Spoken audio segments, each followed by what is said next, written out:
Heads Up Saints Edition is back in this episode.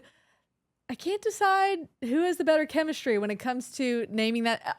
Look, it's Mike and Nick. They've been doing this a lot longer than I have. But it's been a lot of fun to see like how each person comes up with names. We've got that at the end of the show. But first, we do our part 2 of Over Under. It's a pretty good day. It is a pretty good day. Any day we get to do the show is a good day. So great day here, and always a great day to go to PJ's and check them out and get your coffee. They got locations all over the city. So make sure you check them out while you're out and about. And we are coming to you from the Better Call BADEAUX podcast studio. So if you need legal help with any of the following: car wrecks, offshore injuries, 18-wheeler collisions, Maritime Jones Act, hurricane and storm claims, you better call BADEAUX at 504-323-7777 or 985-303-7777 for your free consultation and case review. And make sure you check out Ideal Market. They're home of the freshest produce in the city, and they do great things in the community. They always bring the best quality food products at the best prices, a home of the largest variety of Hispanic and international foods you will find in the state, and a hot deli that surpasses many restaurants in the flavor of their authentic Hispanic dishes. And get yourself a bottle of Hardhide Ponchatoula Strawberry Whiskey if you are of legal drinking age. That is an 86 proof blend of aged wheat bourbon, American light whiskey, and fresh Ponchatoula strawberries. Blended in New Orleans, it is not for the thin skin. Look for it in your favorite stores, bars, and restaurants. And last but not least, while you're out and about, hit up Firehouse Subs, Veteran Boulevard location. Great people doing great things for the community. All right, let's get in the show.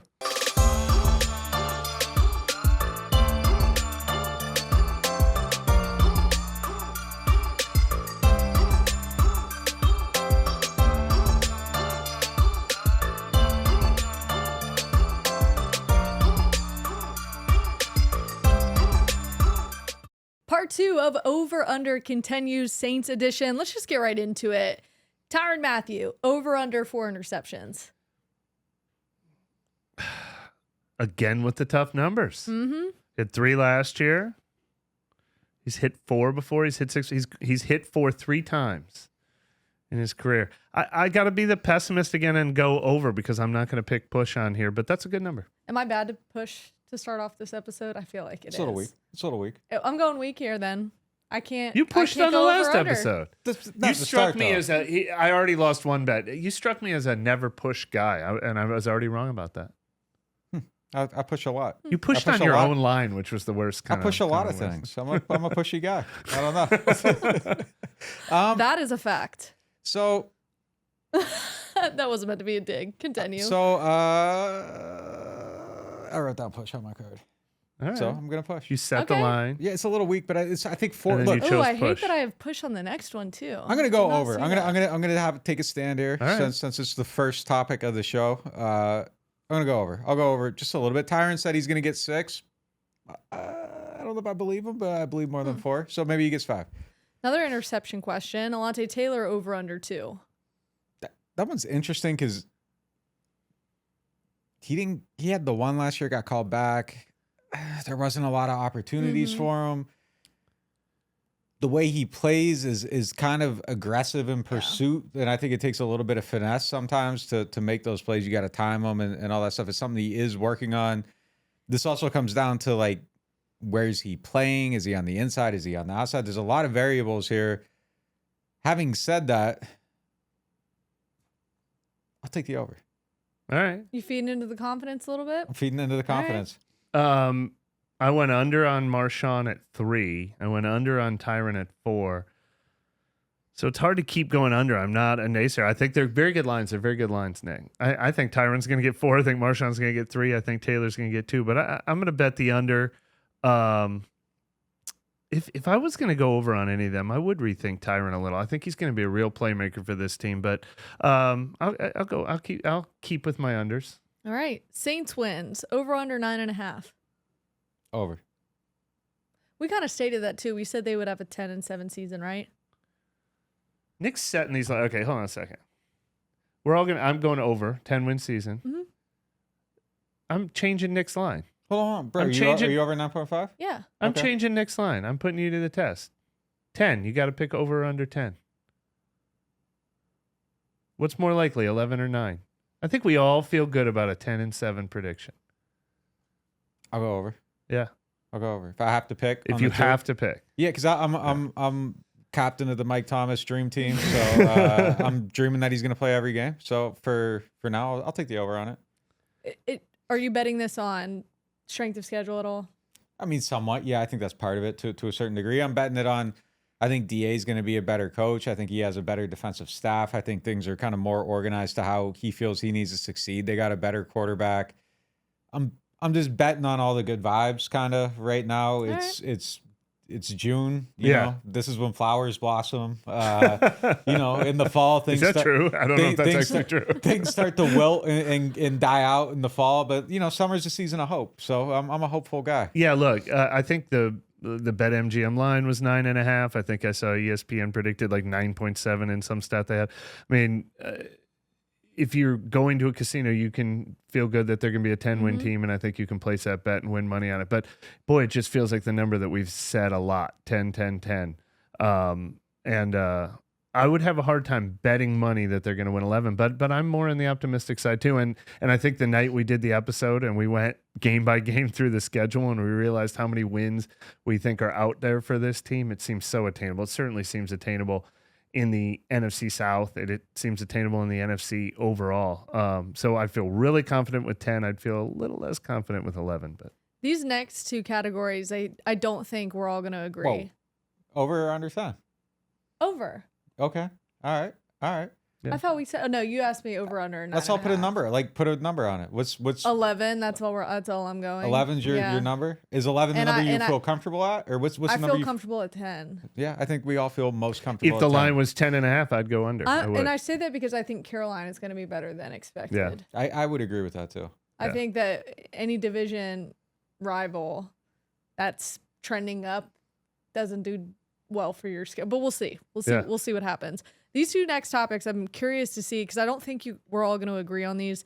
Defensive ranking, so points per game, is at 7th, over under. I'm going over because... Wait, what does over mean? Meaning they'll go to 8th or 6th. Well, here's the thing. So I'm going over because you can climb 2 spots just by going from 20.3 points per game to 20.2. I mean, so like the margin for this and then going all the way to number 1 is 16.4. They were 20.3 last year. So it's easy to improve there. It's also very, very easy to fall back because it's so bunched together. But look, I've said this before, like we kind of have talked a lot about how it felt like they underachieved last year and the defense didn't look like they were as good as their number. And that's going to be the reason for regression. I take the other side of that. And I think a team that ranked this well in points per game without the turnovers, I think the turnovers end up coming. I think that's a luck factor, small sample size, 17 games. At some point, there's going to be a variance in it just because the sample size isn't large enough for luck to even out. So I think once luck evens out over time for this group of players, injury luck evens out over time, I think that they're going to be better than they were last year. Oh, you mean over meaning better? Yes. Right, yeah. Which technically I guess would mean under, like a lower ranking than 7th. But I agree. I'm going to lay out the reasons why I would agree with you. Last 10 games last year. You're going to both sides it. I'm going to both sides it. But no, I'll tell you what I'm going to do. Last 10 games last year, they would have ranked number 1 in the league. It was... the last 3 games, they did exactly 10 points a game. Really, for the last 10 weeks of the season, I think it was, I had it here a second ago, I think it was like 14 points a game. And I think that's the defense they can be. I expect them to be a better defense in general than they were last year. But the thing that surprised me so much, looking through these rankings, they were 13th in points allowed in 2019, which was a great season, a 13-win season for them. They were 14th in points allowed per game in 2018, which is the year they should have gone to the Super Bowl. They were tied for 10th in 2017, which was a great team. It's just such a random statistic. Like it's so hard to bet on them. Well, there's an element of how you're winning too, and how you're playing defense late in games. So like if you're up by a bunch and you're playing a softer defense, you're going to give up some stuff. So like if you're a team that has to kind of fight and claw for wins, like those soft drives aren't going to exist in the same way either. So I mean, that's how I felt about the 2018 Saints and the 2019 Saints. I would have guessed those numbers were they ranked 3 and 4. I was surprised to see they ranked 13th and 14th. That's the kind of team I expect them to be this year if they're going to be successful. Kind of like the 2019 model of this team. Let me break it up a little differently. Let's keep it at 7th in the NFL.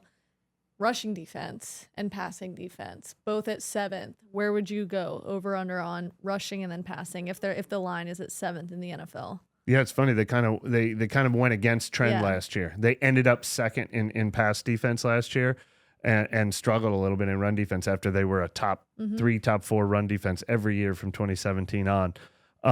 So I think those numbers will even out a little bit. I really do like their secondary a lot. I think they're going to be a hard team to pass against. So I think they can be a top 7 pass defense for sure. And I'm less optimistic they'll be a top 7 rush defense because I like that they made changes to their defensive line, but they had as many losses as they had additions. I don't know that they necessarily solidified that run defense. That's a fair point. I think it kind of goes into the thing you were saying too, just about it being a weird number too. Like the defensive ranking and the rushing yards, a lot of that was due to opportunity as well. And there was the stat I hated more than anything was like they haven't allowed a 100-yard rusher, but like they would allow more than 100 yards in games because teams just don't run the ball like that. There were games where people had high average yards per carry and they were terrible at stopping the run, but they just couldn't get to 100 because the team fell behind because the Saints offense was so good.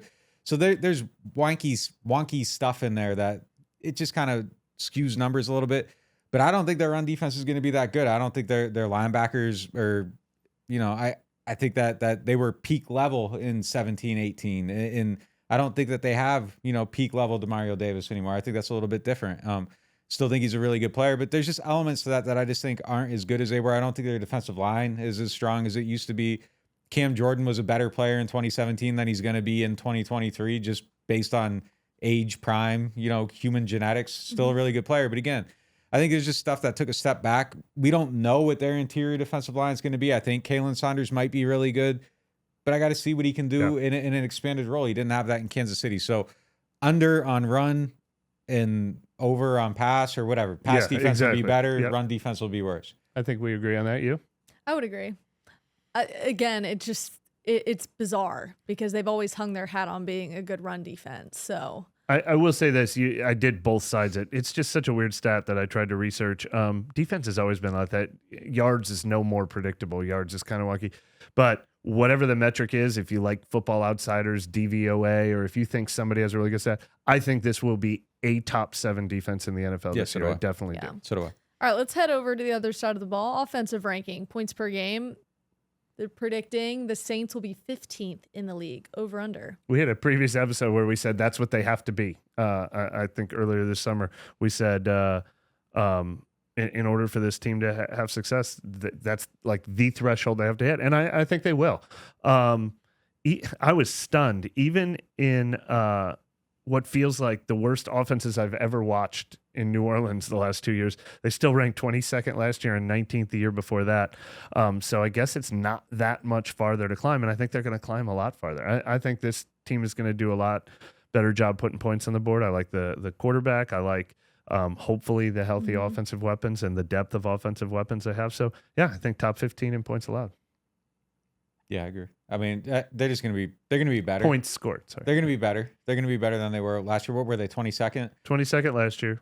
So I think they'll get over that threshold and be up there a little bit. I think the schedule helps with it. They got a lot of guys on offense that should be explosive. I like what they're doing on offense. If Derek Carr can be just above average, I think it would be hard for them not to be a top 15 offense. Yeah, it's almost they should be a top 15 offense. I don't like this next one. Combined starts by Trevor Penning and Ryan Ramczyk, over under 25. It's important. That's an important one. I'd put it on there. That's why I'm touting it. But this makes or break that win total as much as almost any of the ones we've talked about. I think it's an over. I mean, look, Ramczyk has played 16 games every season of his career except for one. You think Penning will be that ready to go?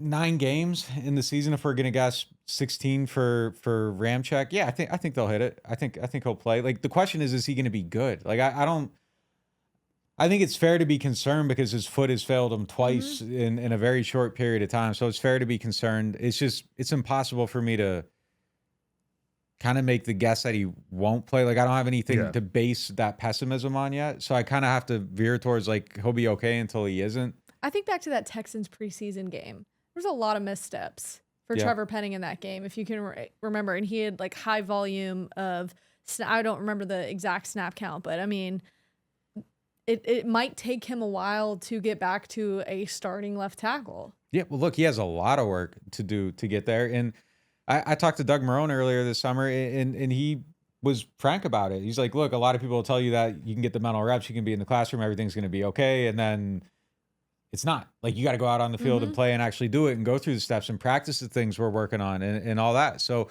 until Penning can do that, look, he wasn't even doing it in the OTAs and that. Like, he was limited there. So you aren't getting the scope of work there. So it's very easy and idyllic. You know, we like to do the thing like, oh, well, like maybe it was beneficial for this guy to step back and be in the classroom and learn and all. No, like they got to play, make mistakes, especially go out there. Especially the pace at which he played it at college. I mean, and he even said that, remember, in camp last year, like before he was even on the game field, that was going to be the biggest hurdle he has to climb because he wasn't at the typical big Division I school. Yeah. Yeah. So, I mean, there's a lot of work to do there, I think. Yeah, you mentioned preseason he had a lot of work to go. I do remember Jeff Ireland saying that their evaluation of him when we talked to him at the Senior Bowl was that every time they saw him, they liked what they saw better than before. They liked how he went from OTAs and minicamp to training camp. They liked how he advanced when he came back from the first injury and how he looked in those games at the end of the season. And they hope to continue to see that progress. But, yeah, the injuries have stunted it. That's a guy I did not like seeing missing OTAs and minicamp. That's a guy who really needed that time. So I guess the over-under question is as much as he's staying healthy and is he earning and keeping that job to start all those games. I mean, the total of 25 means 13 each. You're right. If Ramczyk starts 16 or 17 of them, I think they get there for sure. But Ramczyk's constantly battling that knee injury. I was kind of surprised he started 16 games last year. It was 10 the year before. I'll take the over.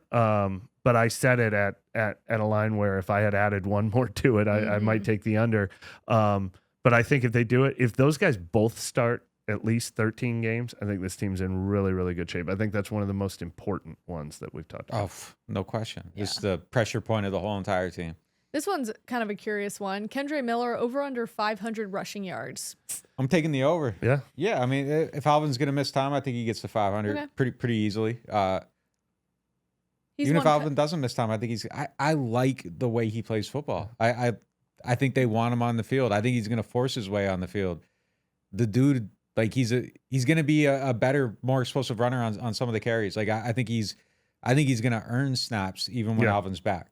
Is the knee injury not that much of a concern? We just didn't see him at all in OTAs. Yeah, no, I'm not overly concerned. I think it's a little weird that they said it was just a MCL, which oftentimes doesn't even require surgery, and guys usually come back in 4 weeks. That's lingered so much. I think it was probably a little more extensive than that.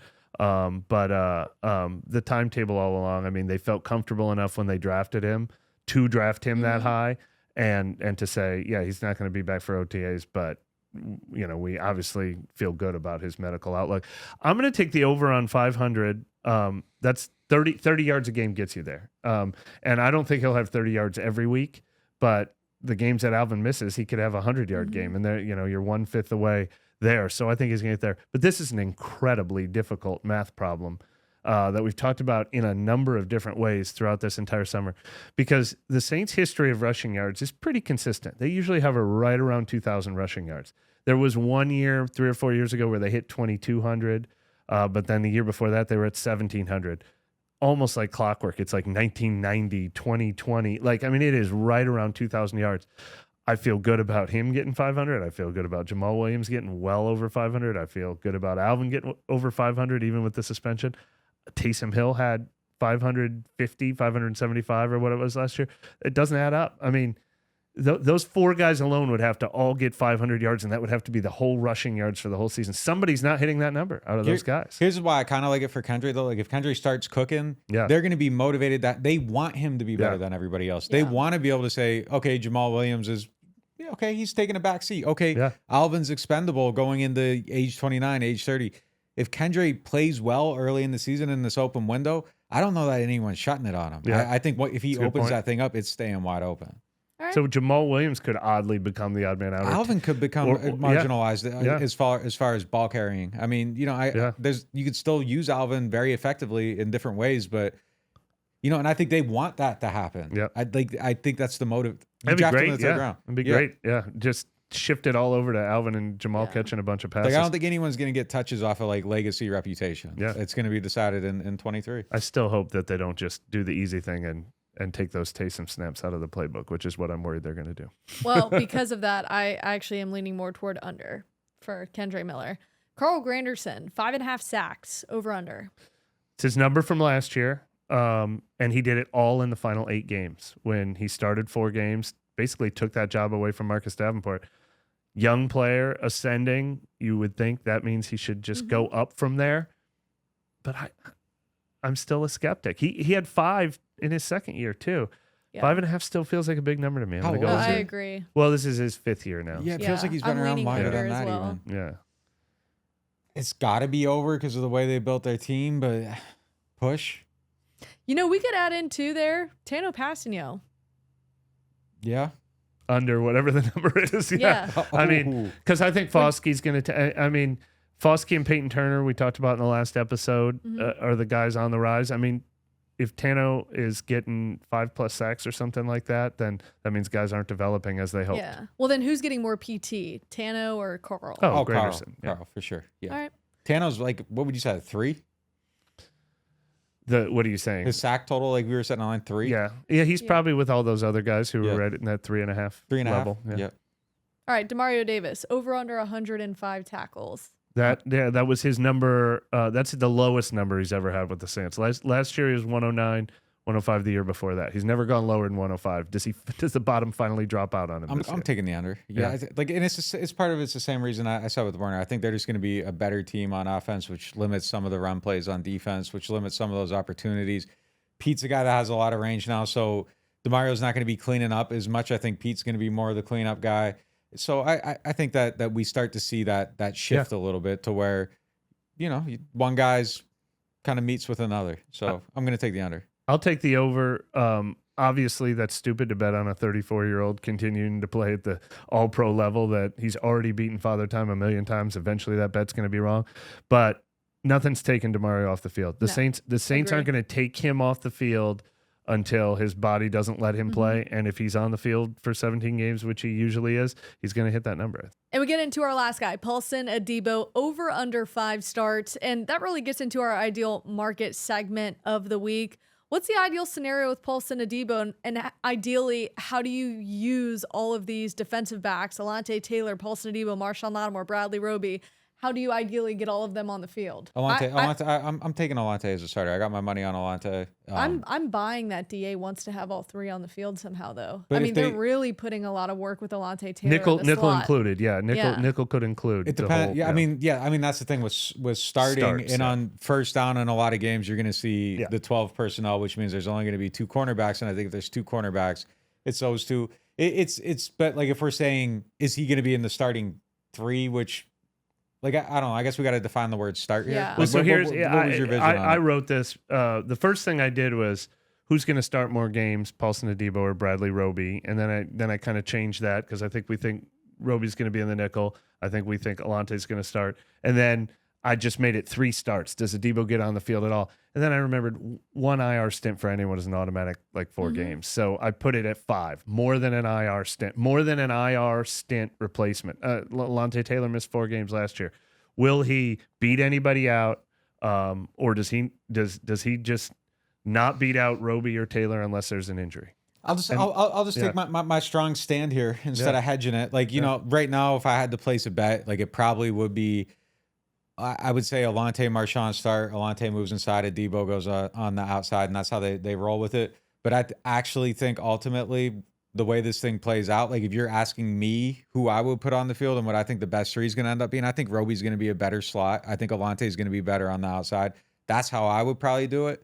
I know you want the other 3 on the field, but I think it's going to end up the other way. Like I think Roby's a better slot than any of the guys they have, and I think Alontae's better on the outside than Adebo, and I think that's their best 3. No, I agree. I think we're going to see that. I mean, injuries are going to affect things, but when healthy, I think Adebo's going to be the odd man out, and I think Roby hangs onto that slot job. I do agree with Brooke, though. I think idealistically they want it to be this other alignment. I don't know if practically that's how it's going to end up. I think, too, that starting job is going to have to be one every week. I don't think it's just That's one in fair, training too. camp and then that's who it is for all 17 games. I think Dennis Allen and the new secondary coach is going to be eyeing that. Like, it's going to be penalties. It's going to be, are you getting beat? Like, what are just the little things? And we did talk about just how meticulous the new defensive coaching staff. I mean, it's incredible, like the amount of work they're putting in. They did put in an OTAs on like where, like placement. It just, they're very meticulous, and I think they're going to continue to watch that as the season goes on.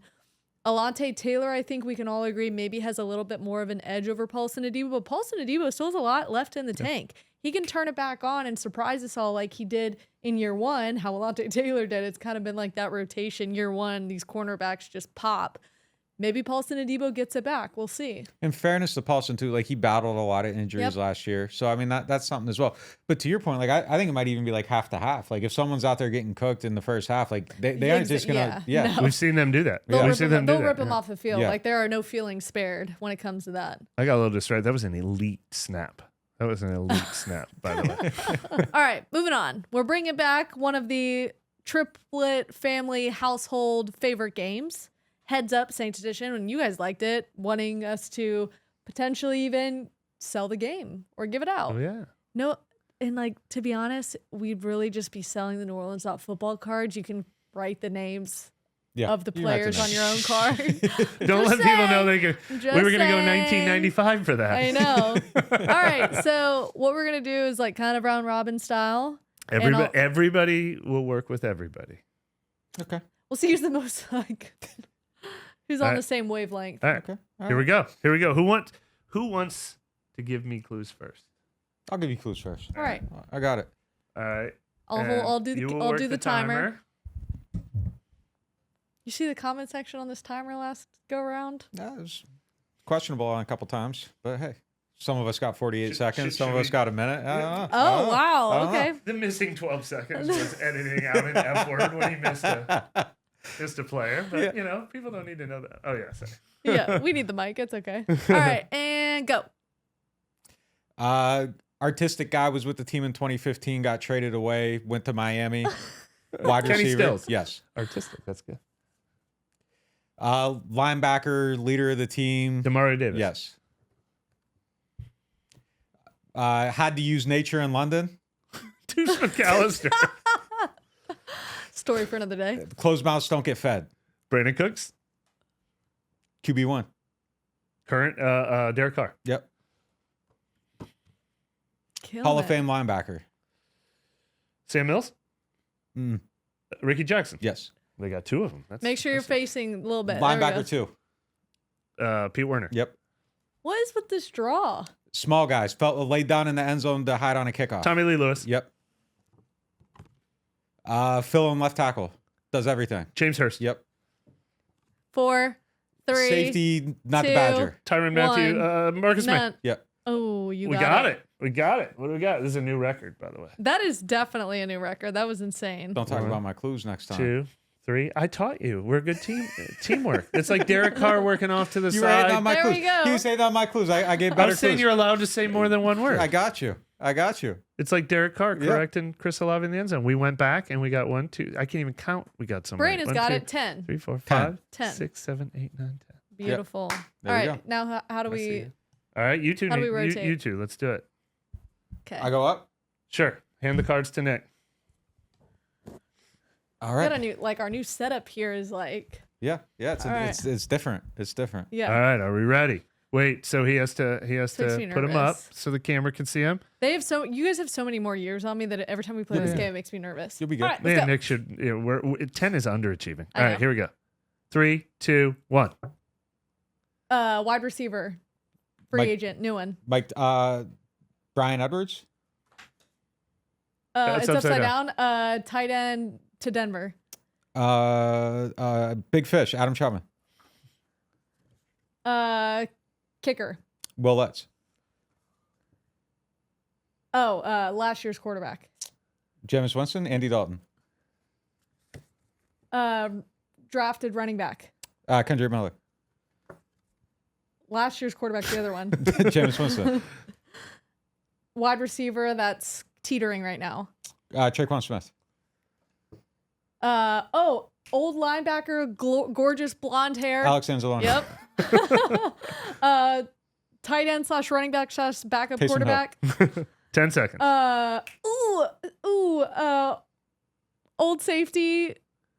Marcus Williams. Other one, the other one. 3, 2, 1. Philly. PJ Williams. We should have I was known. like, I didn't know. You knew immediately you weren't going to be able to do it. I You know. are allowed to pass when somebody is just on the tip of your tongue. It was.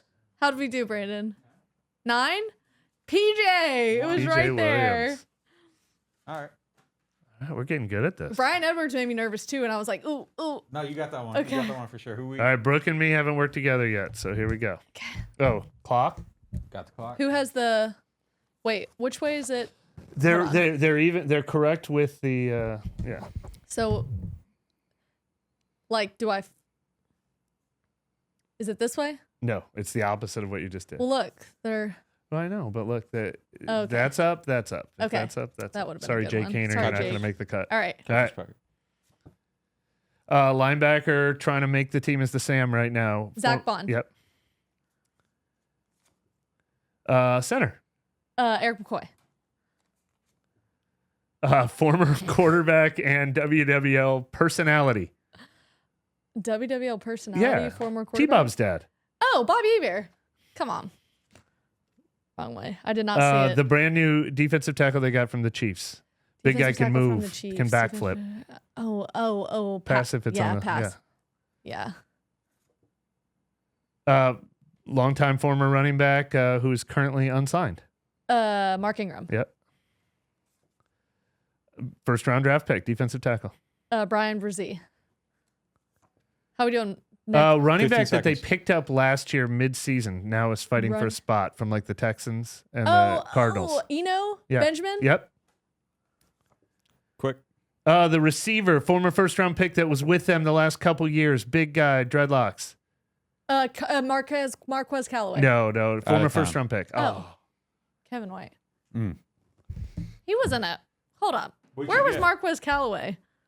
What? When did he get drafted? He did. Oh, undrafted. He didn't. I didn't think. Yeah. Undrafted, yeah. 6. 6 and Okay. 1 All right, pass. that's okay. All right. That's okay. All right. And then okay, so who's next? Me and Nick reversed. All right. Reversed. So this time you're holding them up. All right. Let me make sure they're all going the same direction. I know that. I know. The shuffled cards. Yeah. All right. And go. Oh. Greatest receiver in Saints history. Mike Thomas. New safety from the Raiders, former first-round pick. Jonathan Abram. Boom. All right. Oh. You're covering up the beginning letters, but I think I see what it is. The all-time great running back from the Vikings, who they briefly had for four Adrian games. Peterson. All right. Oh. Current backup linebacker. His brother was a first-round pick and an offensive tackle. His brother's Penny. Nefi Sewell. Yeah. Boom. Jeez. All right. Nephi. Nephi. New tight end they just got from the Raiders. New tight end. Oh, Foster Moreau. Yeah. Oh. Ding. All right. Former quarterback in the Jim Haslett era. Pass. It was Aaron Brooks. Brooks, yeah. All right. Defensive tackles undrafted, been around for like 4 or 5 years now. Defensive tackle undrafted, been around 4 or 5 Not years. Shy Tuttle, 3, but 2, Malcolm Roach. 1. Done. He's like 3 years, right? yeah. Well, How we do, Brandon? feels Not like good. 4 or 5. All right. 3, 2, 1. Quarterback of very famous people like Peyton Manning, their father, Eli Archie Manning. Manning? Yeah. Ooh. Best cornerback on the team. Marshawn Lattimore. Yep. Tight end that fumbled was here before. You were right. Yep. I almost In the Jared Cook. kitchen. Yep. Another tight end on the team, second year Josh player. Hill? No, competing for a spot. People are high on him. Lucas was on the Kroll? practice. Yep. Quarterback wore gloves, filled in, went 5-0. Teddy Two Gloves. Yep. Teddy Bridgewater. The punter, Not Morstead. Oh my gosh. the current punter, I'm drawing a blank. wears this a is so mullet, bad. You can pass. killing him. Yes. What'd you say? Nah, it's pass it. Blake Gillikin. Yes. Sorry, Blake. 10 Oops. seconds. Linebacker who's standing out in camp, competing for the third spot with Zach Bond. DeMarco Jackson. Yeah. Gosh, cannot 3. believe I forgot the full name. Backup defensive end, backup defensive end. Backup. Tano Passigno. Yep. Oh, good one. There were so many it could have been. Your time's Okay. up. My favorite Archie Manning clue was father of famous people. Peyton Manning is one of them. How'd we do? I don't know if does she get No Gillikin, but I'll give him Seven? Tano. It's a good number. I'll give him It's a Tano. good number. Yeah. It's a good number. Man, I'm just not on the special team side these days. It happens. It's tough. You All get right, put on the Brooke's spot. giving him. Oh yeah. I'm Brooke's giving you me clues. clues here. Okay. Oh wait. All right. All right, ready? Ready, set, go. Pass. He's former assistant coach, offensive line, who's with Denver Street. now. Yep. One of the best wide receivers from the Colston era, but it's not Lance Colston. Moore? Yep. Stud linebacker in the Hall of Fame. Sam Mills. Yep. The guy who has been working off to the side, offensive lineman draft. Trevor Penny. No, the other one. Caesar Ruiz. No, this year draft. Nick Saldivari. Yes. The whole line. Starting safety. Marcus May, Tyrann Mathieu. Our favorite wide receiver with the gold chain, who's not on the team Ted anymore. Ginn Jr. Yep. Backup D end. Isaiah Foskey, Carl Granderson. Yep. Starting DN. Former defensive lineman, the famous stiff arm on. Shy Tuttle. Yep. Pass. Right tackle. Ryan Ramczyk. Yes. Infamous. Joe Block. Horn. The block, infamous. Tommy Lee Lewis. Steve Gleason. Oh, we're way over time. I felt like a lot of time. at least like 3 of those don't count. 115. I don't know. That's okay. What That's happened okay. over there? I was locked in. I was locked in. enjoying the show. I We was a won't take viewer. Steve Gleason. I was a podcast viewer. How do we do? Wait, what were the last 3? We'll go back to the clock. We'll go to the clock and we'll count 'em. But look, what I want to It know did is feel what's like the we more were- famous block with her doing this? Tommy Lee Lewis getting hit by Nickel Roby Coleman or Steve Gleason blocking the punt? It's probably a tie. I was doing like the statue. And I Yeah. immediately I- pictured. that's what I did, I the thought you were Nickel statue. Roby Coleman coming in on Tommy Lee Lewis. I was doing the statue, man. I was like, All right. Let's do one. Let's see if we can beat 10, and then All right. and then we close it. okay. This is me giving him, or you giving Yeah, me let's see if clues. we can All right, get to this 10. is Let's this has see if we been can our get to 10. 11. All right, Yeah, all right. yeah, This has yeah. been our Garrett best thing. Hartley was in there, by the way, that I passed, Okay. just for people that are watching. All right, ready? And let's go. Hall of Fame guard. Gonna be a Hall of Jari Famer. Evans. Yeah. Little guy from the CFL. Tommy Lee Lewis, Adam Bighill. Yep. Oh, first round pick in 2006. Running back. Reggie Bush. USC. Number 18, wide receiver, went to Temple, has been back and forth a few times on the team Keith currently. Kirkwood. Yep. Boom. The guard from Stanford. Big guy. Andrews Pete. Yep. Backup, linebackers, special teams. Andrew Dowell. Yep. Starting tight end. Whip route. Jawan Johnson. Yep. Safety 32. A lot of Tyrann Mathieu. No. Going Different back. safety. Yeah. He had the ankle injury. Yeah, I know. Kenny Vaccaro. Yep. Linebacker before Demario 4, Davis. 3, AJ 2, Klein. Yep. 1, 0. What we get? Oh, he can't even 9. count that high. Nice. It is. 10. You do get caught up in it. I was like, Yeah. I was locked in. I I love just it. wanted to see what happened next. Well, we have made a mess, but we hope you guys enjoyed it. This show or this game. Okay, that was a better one. He's been trying to get that on camera this whole time. Yeah. So Yeah, we're working on it. Yeah, no, well we done. practiced, we who improved. do we say wins of the day? Nick? No, I think it was Mike. Who had the Wins the who day. went No. who was second and third? I probably Mike got had the third. top 2 rounds, I Yeah, think. It's a team game. 10, It's a 9, team 9. game, bro. Team game. It's a Team team game. game. Okay. And actually, So I we all think you win. guys had a 9, so maybe Nick did win the day. No, you know. You guys tell us. This is not the last time we will have this on the show, but thank you so much for joining us. We'll see you guys next time.